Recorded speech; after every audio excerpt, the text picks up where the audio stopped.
وإذ قال عيسى ابن مريم يا بني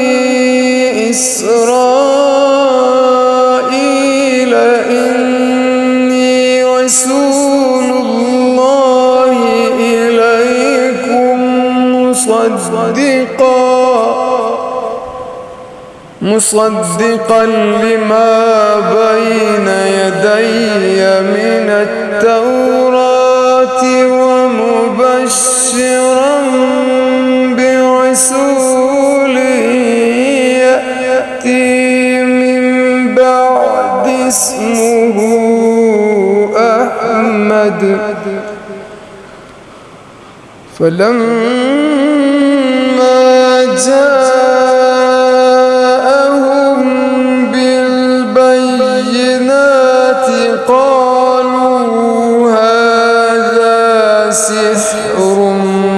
مبين۔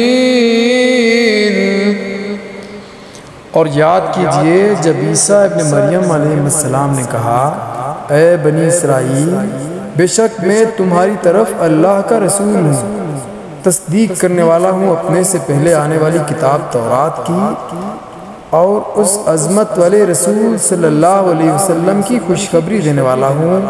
جو میرے بعد تشریف لائیں گے جن کا نام احمد صلی اللہ علیہ وسلم ہے۔ پھر جب وہ رسول صلی اللہ علیہ وسلم ان کے پاس واضح نشانیاں لے کر آئے